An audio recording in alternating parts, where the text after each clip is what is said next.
Welcome to the Deep Dive. Today, we're embarking on a fascinating journey into a topic that's really sparked whispers for centuries. It pops up everywhere, Yeah. right? History texts, movies, even music videos. We are, of course, talking about the Illuminati.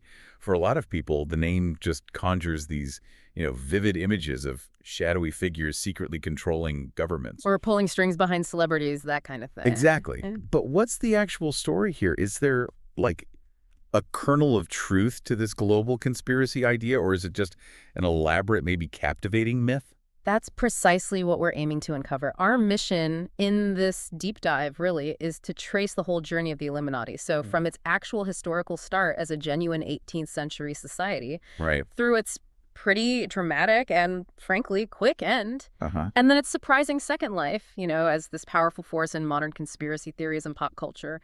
We have gathered some really insightful sources. They should let us separate fact from fiction, track how the myth evolved, and maybe explore why this story keeps grabbing us. So for you, our curious listener, our goal is to give you a clear, comprehensive picture of this pretty complex topic. We'll dig into surprising historical bits, connect the dots to how widespread it is today, and hopefully do it all without drowning you in information. Okay, let's unravel this thing. Let's start right at the beginning. The individual who kicked it all off, Adam Weishaupt. Who was he?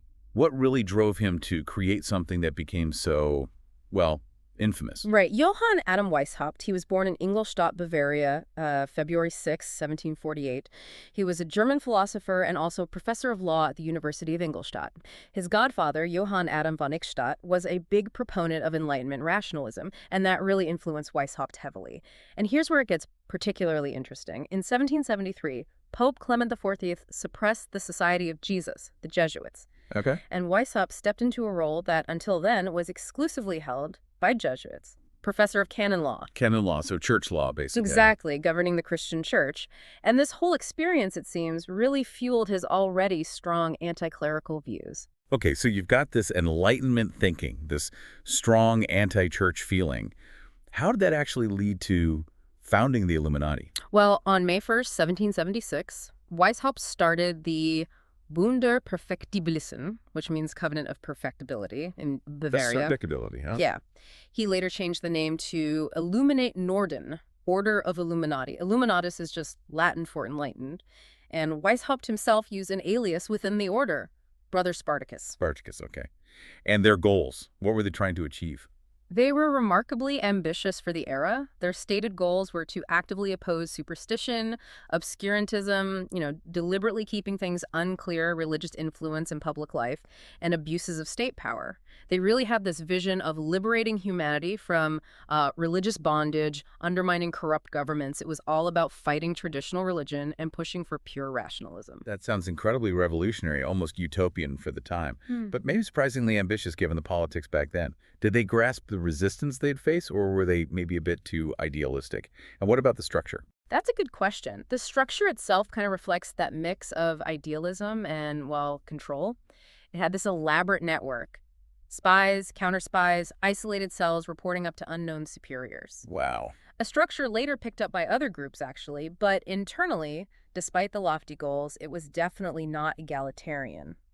Weishaupt got initiated into a Masonic lodge in 1777, and he basically used Freemasonry as a recruiting ground for his own sort of quasi-Masonic society, his ultimate aim, to perfect human nature through re-education, leading eventually to a communal state free of government and organized religion. You mentioned Enlightenment ideals, but now we're hearing about spies, hierarchy, unknown superiors.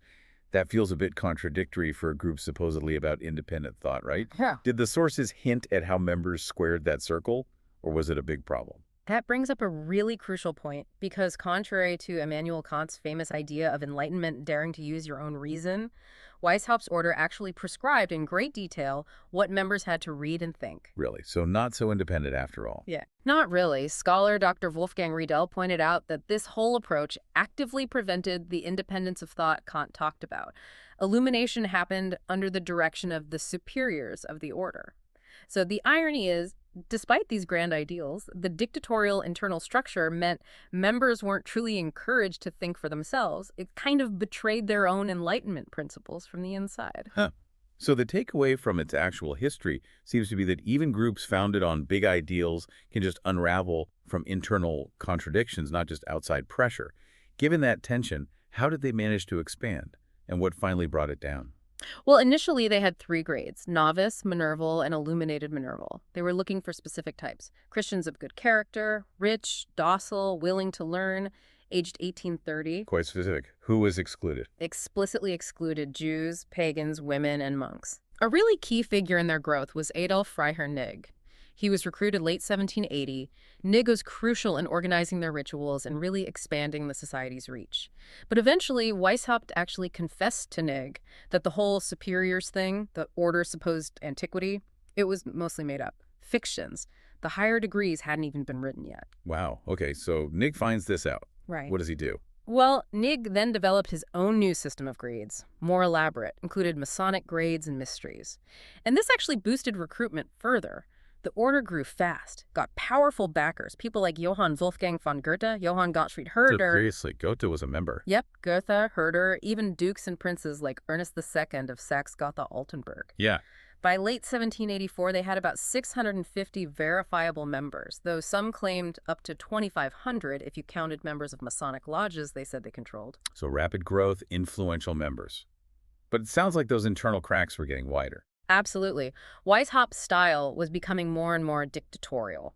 This led to major dissent, especially with Nigg, who felt his huge contribution wasn't being recognized. Understandable. That friction, plus the order's radical rationalism and its anti-clerical stance, it all created serious problems.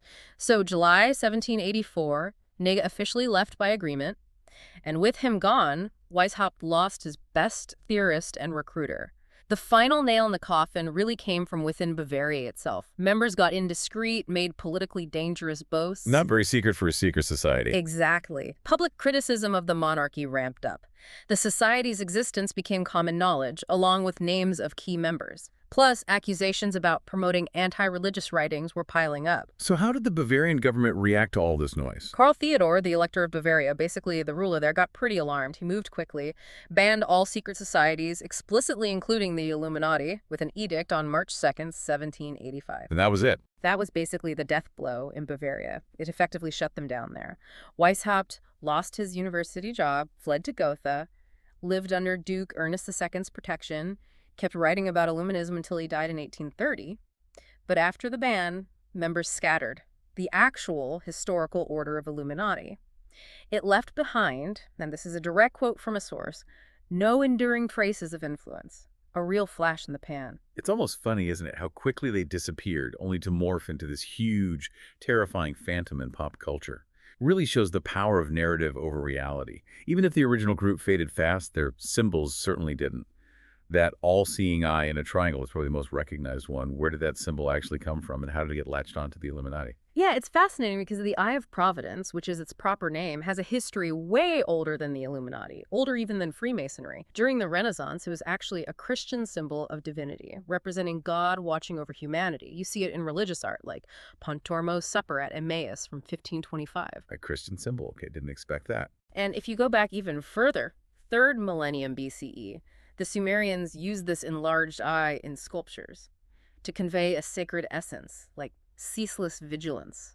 Then the ancient Egyptians gave us the really iconic form, the Eye of Horus, a protective amulet, symbol of prosperity. So super ancient, spiritual, protective meanings.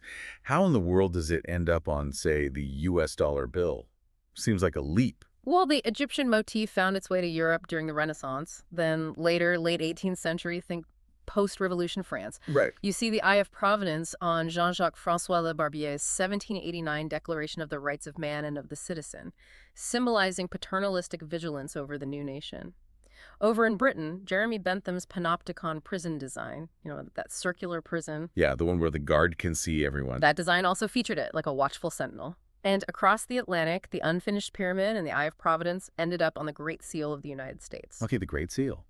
But the dollar bill. Interestingly, it didn't actually show up on the $1 bill until 1935. That's when Franklin D. Roosevelt, who happened to be a Freemason, added them. Ah, FDR and the Freemasons.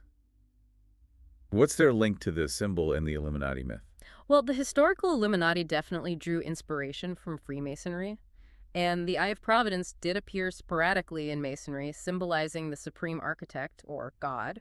But its widespread use by Masons only really took off later in the late 18th century, after other mainstream figures had already adopted it. So the Masons used it, but maybe not as centrally as people think. Right. And while the historical Illuminati used a symbol, a dot in a circle representing the all-seeing eye, Uh-huh. they specifically said it was not God's eye, but the eye of their mysterious unknown superiors. Okay, subtle but important difference. Exactly. The eye in a triangle symbol we recognize today, that association is mostly later, coming largely through conspiracy theories connecting them and the Masons. Right. It's crystal clear the historical Illuminati were, well, short-lived and pretty obscure. So how did this minor German society become the absolute poster child for global conspiracy?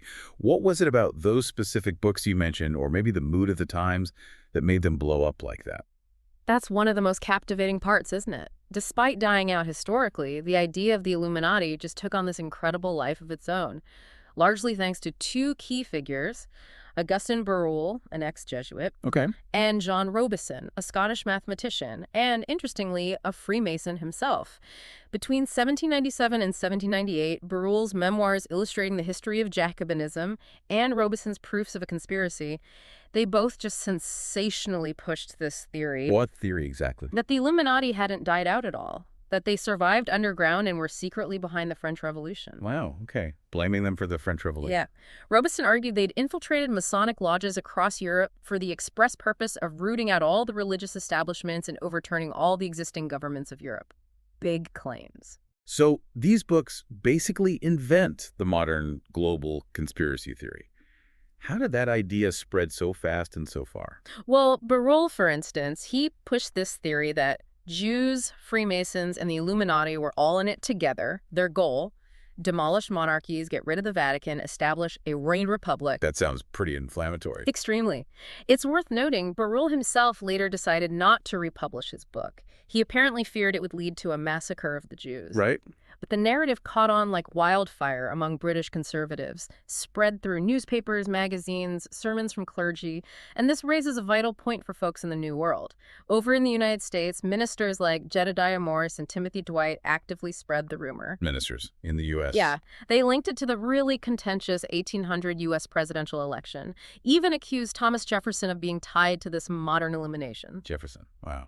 This panic also fed into early American Gothic literature, fueled fears about immigrants, even fears about slave rebellions. It tapped into existing anxieties. It's just amazing how the theory kept shape-shifting, attaching itself to whatever people were afraid of at the time. Precisely.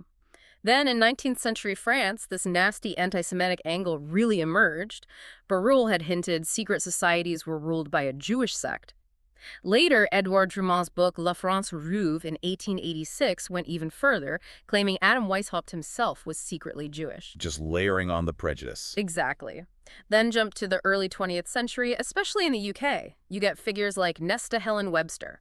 She started promoting the idea that the Illuminati were part of a grand Judeo-Masonic plot, linking them to the French Revolution, the Bolsheviks, basically any radical movement. She even added an occult twist, talking about false illumination versus spiritual seership. So it keeps getting more complex, adding occultism now. Yeah, and it diversifies even more mid-century. American evangelist Gerald Burton Winrod publishes Adam Weishaupt, A Human Devil in 1935. He hammers on Weishaupt's supposed Jewishness, claims the Illuminati were secretly run by the Rothschilds. For Rothschilds, another classic conspiracy target. Right. Then you get William James Guy Carr, a British Navy officer turned Canadian intelligence agent. His book, Pawns in the Game, from 1955, becomes hugely influential for American Illuminati theories, really cementing its place in modern demonology. And what's really wild is how the Illuminati stuff eventually merges with, of all things, ufology. UFOs. Seriously. Yeah. There's this guy, Milton William Cooper, a former U.S. Navy officer. He accused President Eisenhower of being an Illuminati member Eisenhower. and claimed Ike had negotiated a treaty with reptilian extraterrestrial. Okay, now we're really out there. Reptilian. Exactly. It marks this convergence of the Illuminati myth with sci-fi fantasy, that whole truth is out there vibe you got from shows like The X-Files. It just keeps absorbing new elements. Okay, fast forward to now. The modern era.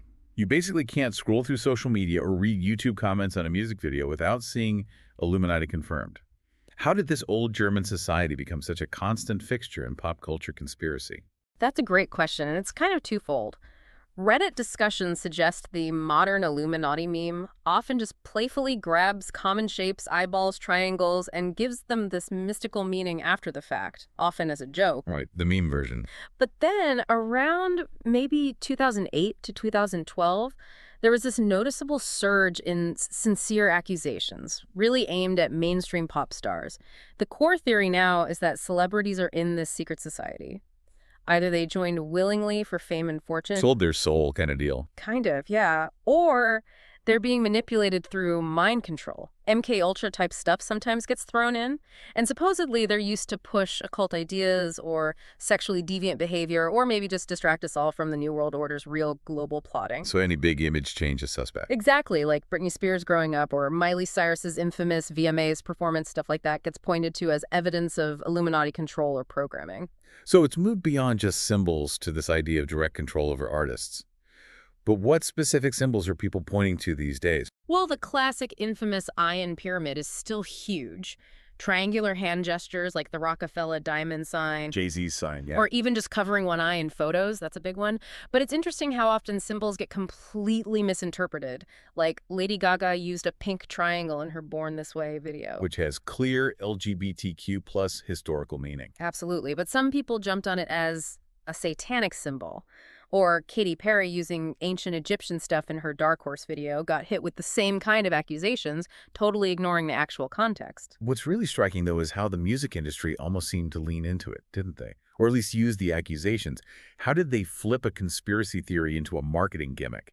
They definitely seem to recognize pretty quickly that any Illuminati affiliation, real or imagined, just skyrocketed search engine hits. Free publicity. Exactly. It fuels discussion, generates controversy, which is gold in pop music. Yes. So you saw this wave of artists deliberately including that kind of symbolism or themes in videos. Like who? Well, Kiha's Die Young video is a prime example. She's portrayed as this occult queen, surrounded by symbols, Eye of Horus, inverted crosses, pentagrams, triangles. She even wore an eye ring. Blatant. Totally. Lady Gaga's Alejandro and Judas videos also deliberately played with religious and occult references, knowing it would spark controversy. And if you trace it back, you can see roots in hip-hop. Black urban culture in the late 80s, early 90s, influenced by groups like the Five Percenters, showed this real interest in alternative ideologies, the occult. Right. Artists like Tupac, Jay-Z, they explicitly referenced the Illuminati. Then the internet just poured fuel on that fire, everyone searching for hidden messages. So how do the artists themselves actually react when they get accused of being in the Illuminati? It'd be weird. Reactions really vary. Katy Perry kind of treats it like a joke. She said something like she'd like to be invited if it exists, and you've kind of made it when they think you're in the Illuminati, sort of brushes it off. Right. This makes sense. Kanye West, though, he expressed real frustration. Said something like, if there was actually an Illuminati, it would be more like the energy companies, not celebrities that gave their life to music and who are pinpointed as decoys for people who really run the world. That's a fair point, actually. Shifting blame. Yeah. And Madonna even put out a song called Illuminati back in 2014. Tried to reclaim the word, link it back to its original meaning of free thought. The lyrics go, it's not triangles or stacks of cash. Trying to redefine it. That brings up a potentially uncomfortable question, though, about who gets accused most often. Are there patterns there? Yeah, and sources do point out a concerning element. There's a really disproportionate amount of attention and accusations aimed specifically at the hip-hop industry, and particularly at highly successful Black celebrities like Beyoncé and Jay-Z. Why do you think that is? Well, some observers argue it's rooted in racism and misogyny, like a subconscious disbelief that their level of success could be earned legitimately, so it must be granted by some ridiculous supposed society, which implicitly invalidates their talent and hard work. That's a really disturbing undertone. It is. Jay-Z actually addresses it directly in his song Heaven. He says, conspiracy theorists screaming Illuminati, they can't believe this much skill is in the human body, pushing back against that idea. So while a lot of the pop culture stuff might seem like playful marketing or just, online cosplay, there's often a serious undercurrent. The sheer viral success of the Illuminati hoax online, it really points to a growing distrust of mainstream media and this tendency towards what some call fusion paranoia, where All sorts of different frustrations and anxieties get lumped together onto one single boogeyman. Like the Illuminati becomes a catch-all for everything people feel is wrong or secretive. Exactly. The Illuminati motif, in that sense, kind of serves as this fantastical analog, a stand in, for the very real lack of transparency in political and economic power structures. It reflects this feeling of powerlessness people have in a world that feels increasingly complex and out of control. So quite a journey. We've gone from this very short-lived Enlightenment society in 18th century Bavaria all the way to this incredibly powerful, pervasive conspiracy theory that's genuinely shaping our cultural landscape today. What started as this attempt to foster rationalism somehow flipped into becoming fodder for these wild, fantastical narratives about secret global control. Yeah. It's a fascinating transformation. It really is. The historical Illuminati. Very real, yes, but also very brief. The conspiracy theory, though, that's a whole other beast. It's just this remarkable testament to how easily ideas can get twisted, amplified, repurposed to fit whatever anxieties are bubbling up in society at the time. From fears about revolution way back when to modern distrust of big institutions or even just the weird allure of celebrity culture. So for you, our listener, diving deep into the Illuminati's real story versus its mythical afterlife, it really highlights something crucial, doesn't it? It's a reminder to always, always question where information comes from, to try and distinguish historical fact from these narratives that evolve over time, and maybe to understand the psychological reasons, the cultural roots behind why certain beliefs become so widespread. It's really quite remarkable, isn't it, how that basic human desire to find patterns, to find explanations, even for things that seem inexplicable, how that can take a tiny historical footnote and blow it up into this dominant cultural meme. So what does this all really mean for you? As you inevitably encounter references to the Illuminati, whether it's in music, movies, those online comment sections, what new questions does this deep dive spark for you? Questions about maybe the nature of truth itself, the incredible power of a good story, and why we humans seem endlessly fascinated by the idea of secret societies pulling the strings.